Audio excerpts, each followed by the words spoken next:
नमस्कार दोस्तों। पिछले कुछ वर्षों से एक बहस चल रही है, आखिर सनातन शब्द की उत्पत्ति कहाँ से हुई। कई हिंदू विद्वान मानते हैं कि यह शब्द हिंदू धर्म का है और इसके प्रमाण के तौर पर गीता और महाभारत के श्लोक प्रस्तुत करते हैं। लेकिन यह ग्रंथ वास्तव में लिखे कब गए, इस पर भी मतभेद है, जिसकी चर्चा हम आगे करेंगे। दूसरी ओर बौद्ध धर्म के अनुसार भगवान बुद्ध ने अपने धर्म को ही सनातन कहा था और यह बात आज से 2500 साल पहले की है। तो आखिर सच क्या है? क्या सनातन शब्द की जड़ है बुद्ध के धर्म में या फिर वेदों और पुराणों में? आज हम पांडुलिपि और शिलालेख और ऐतिहासिक प्रमाणों के आधार पर इस सवाल का जवाब ढूंढने की कोशिश करेंगे। तो चलिए शुरू करते हैं आज की इस वीडियो को।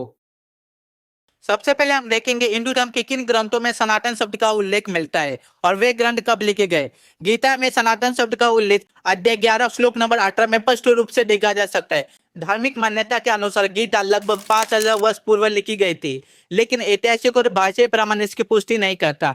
विद्वानों का मानना है कि गीता संभवतः 8वीं या 9वीं शताब्दी के बाद लिखी गई, क्योंकि अध्याय 2 श्लोक नंबर 26 में बौद्ध धर्म की 2 शाखाओं का शून्यवाद और वैभाषिक का उल्लेख मिलता है, जो इसे बुद्ध के बाद का ग्रंथ सिद्ध करता है। इसी तरह अथर्ववेद में भी सनातन शब्द का उल्लेख देखने को मिलता है, लेकिन वेद कब लिखे गए इस पर भी विद्वानों का मतभेद है। कुछ विद्वानों के अनुसार वेद त्रिपिटक के 3 पिटक यानी कि विनय पिटक, सूत पिटक और अभिधम्म पिटक से प्रेरित है। नालंदा विश्वविद्यालय से प्राप्त 5वीं शताब्दी ईस्वी के एक सिक्के पे त्रिविद्या शब्द का उल्लेख मिलता है, जो बौद्ध धर्म से संबंधित है। इस बात का उल्लेख Indian journal of archaeology volume 7 में भी किया गया है। इन सब तथ्यों से यह संकेत मिलता है हिंदू धर्म ग्रंथों में सनातन शब्द की अवधारणा बौद्ध धर्म से प्रभावित है। अब हम देखते हैं कि कौन से शिलालेख में सनातन शब्द का उल्लेख मिलता है और वह शिलालेख कब लिखा गया था।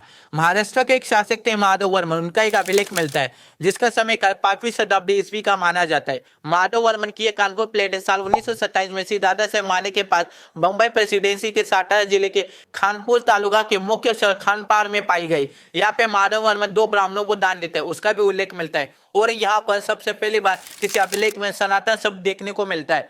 यह सनातन शब्द का सबसे पहला अभिलेख उल्लेख है।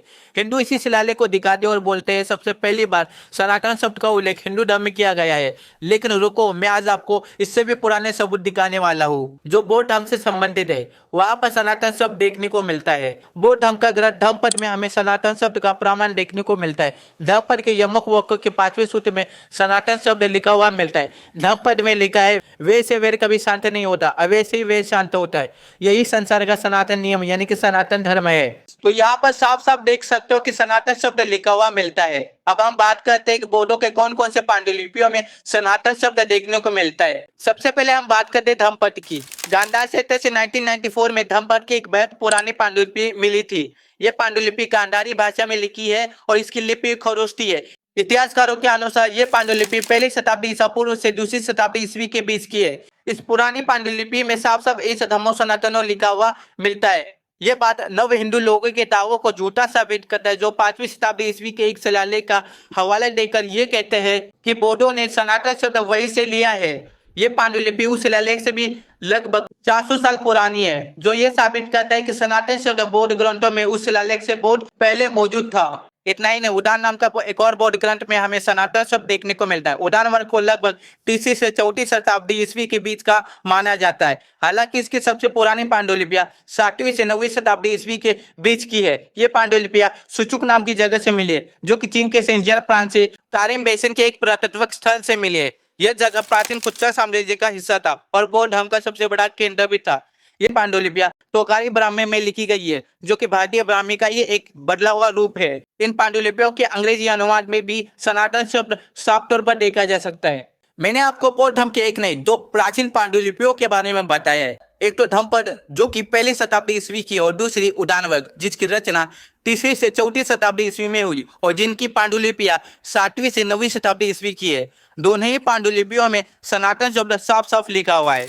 ये उन लोगों के दावों को पूरी तरह से गलत साबित करता है जो कहते हैं कि बौद्धों ने सनातन शब्द 5वीं शताब्दी के किसी शिलालेख से चुराया है।